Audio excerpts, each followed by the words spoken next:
आज वंदे मातरम या गीताला 150 वर्ष झाल्यानिमित्त सगळ्या देशभर उत्साहात आणि आनंदात हे गीत म्हटलं जात आहे. शाळा, कॉलेज, सरकारी आस्थापना सगळीकडे उत्साहात म्हटलं जात आहे. त्या आठवणी जागृत केल्या जात आहेत.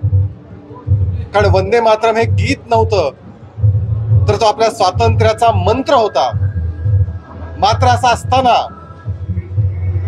काही जण या वंदे मातरमला विरोध करतायत. काही जणांनी वंदे मातरम म्हणणार नाही असं सांगितलं. खरं म्हणजे वंदे मातरम हे कुठल्या धर्माशी निगडीत नाही. वंदे मातरम कुठल्या मजहबशी निगडीत नाही.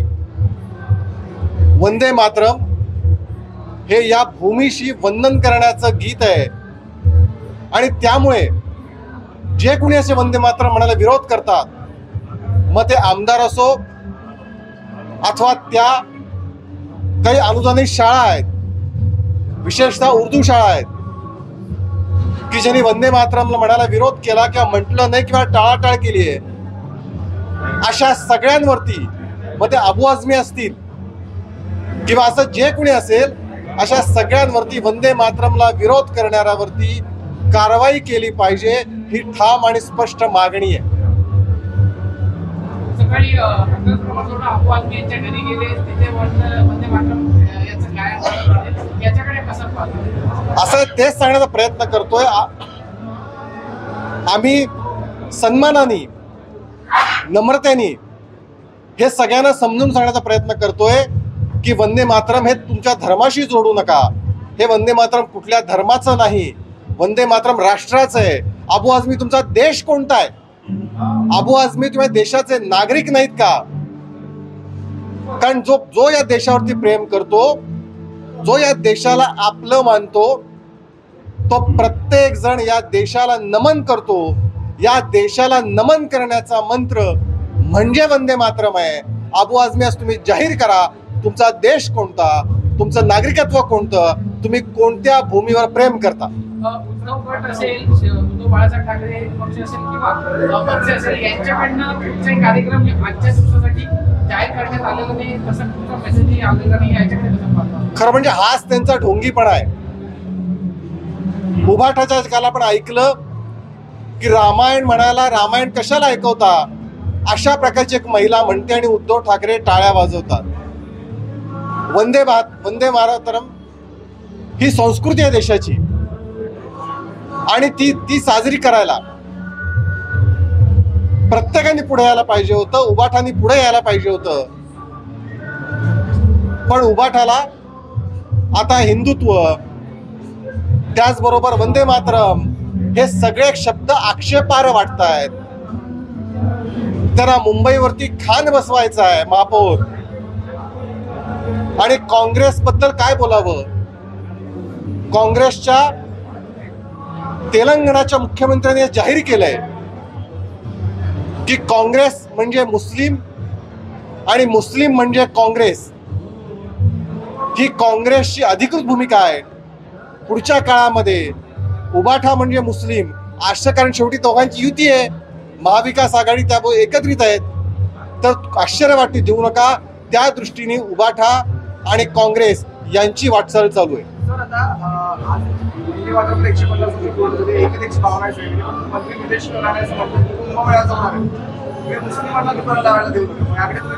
मला असं वाटतं की या ठिकाणी कुंभमेळा हा हिंदूंचा मोठा 12 वर्षातून एकदा येणारा मोठा कार्यक्रम आहे. त्यामुळे कुंभमेळ्यामध्ये स्वाभाविकपणे एका आस्थेने लोक येतात आणि जर आस्थेने येणारे लोक असतील तर तिथे सुद्धा हिंदू धर्मियांनाच जर विक्रीला दिलं तर अशी मागणी केली राणेंनी, त्यात गैर मला असं काही वाटत नाही.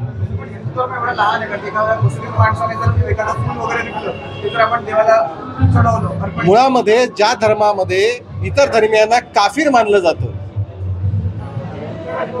इस्लाम धर्मामध्ये इतर धर्मियांना काफिर मानलं जातं, तिथे मूर्तीपूजाच मान्य नाहीये. मग जिथे मूर्तीपूजाच मान्य नाहीये, मग त्या लोकांनी अशा पद्धतीने येऊन जिथे मूर्तीपूजा ही या संस्कृतीचं महत्वाचं अंग आहे, तिथे खरेदी विक्री कशाला करायची? राष्ट्रकडे आदेश दिले होते मनसेच्या कार्यकर्त्यांना की तुम्ही तुमच्या विभागात शोधा. तर माझी मागणी आहे. मलाडमध्ये अस्लम शेख यांचंच नाव नोंदलं आलं. नाही, माझं 2 गोष्टीसाठी मागणी आहे. माझं म्हणणं आहे की सगळ्यात पहिल्यांदा जी राज ठाकरे यांनी जाहीर केली 96 लाखाची यादी कुठे आहे? काय बोगस मतदार 96 लाख अशी घोषणा करून ते मोकळे झाले, पण त्याच्याबद्दल आता महिना होऊन गेला तरी त्यांनी एकही यादी दिलेली नाही.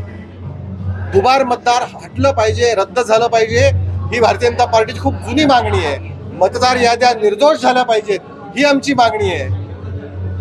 पण आता ठराविक मतं, मराठी मतं फक्त राज ठाकरेंनी दुबार दाखवली. अस्लम शेख बद्दल मनसे आणि राज ठाकरे गप्प का? आज त्यांनी खुलासा करायची गरज आहे. मनसेनेच खुलासा केला ऍक्च्युली अस्लम शेख यांनी. माझं म्हणणं तेच आहे. बाकीची यादी कुठे आहे? तुम्ही मराठी माणसांची नावं जाहीर केलीत, पण त्याचबरोबर आम्ही प्रत्येक विधानसभेतली हजारो नावं, दुबार नावं जी मुस्लिम आहेत, ती ख्रिश्चन आहेत, ती जाहीर केली. त्याबद्दल राज ठाकरे आणि मनसे गप्प काय? सर, एक पुण्यातलं पाच पवारांचं प्रकरण घडलं सगळीकडचं.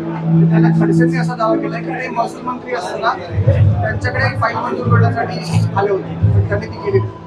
असं आहे, खडसे आता त्यावेळेचं काय सांगतात, खडसेंचा आताचा पक्ष कोणता आहे. त्यामुळे मला असं वाटतं की या सगळ्या प्रकरणामध्ये माननीय मुख्यमंत्र्यांनी घोषणा केली आहे. खरं म्हणजे या निमित्ताने गेल्या अनेक वर्षामध्ये सार्वजनिक भूखंड सुद्धा ज्यांनी हडप केलेत वेगवेगळ्या नावाखाली, मग ते कोणत्याही राजकीय पक्षाचे असो, अशा राजकीय भूखंडाची हडप झाल्याची यादी आली पाहिजे.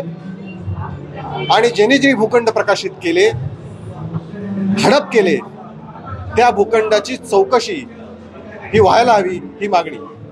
आता काल एक घोटाळा होता आणि आता अजून एक आलंय की महाराष्ट्र शासनाची जी डेअरी विभागाची जागा असते ती सुद्धा अल्बेनिया ग्रुपने खरेदी केल्याचं दावा आहे. मला असं वाटतं याबद्दल या माननीय देवेंद्रजींचं सरकार हे पारदर्शकतेचं आग्रह धरणारं सरकार आहे. इथे कुणालाही पाठीशी घातलं जात नाही, इथे कुणालाही सोडलं जाणार नाही. त्यामुळे याबद्दल थेट चौकशी करण्याचं काम माननीय देवेंद्रजी आदेश दिलेत. मला असं वाटतं पुढच्या काळामध्ये या प्रकरणाची सगळी माहिती पुढे आलं की योग्य ती कारवाई केली जाईल.